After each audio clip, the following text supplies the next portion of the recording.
سلام. پاره‌ای از شعر عقاب رو تقدیم عزیزان میکنم. فلسفه این شعر که توسط دکتر پرویز ناطق خانلری سروده شده فلسفه عمر عقاب و زاغ هستش. میدونید که عقاب با این همه جبروتی که داره 30 سال عمر میکنه، اما زاغ نزدیک به 300 تا 400 سال. یه روزی عقاب از خواب بیدار میشه، میگه من با این جبروت، با این اباحتی که دارم چرا بایستی اینقدر کم عمر کنم و این زاغ که اینقدر پلشت هستش چرا اینقدر طولانی داره عمر کنه.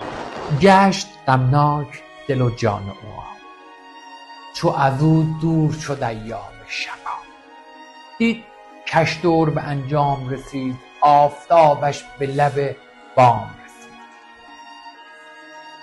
باید از هستی دل برگیرد، ره سوی منزل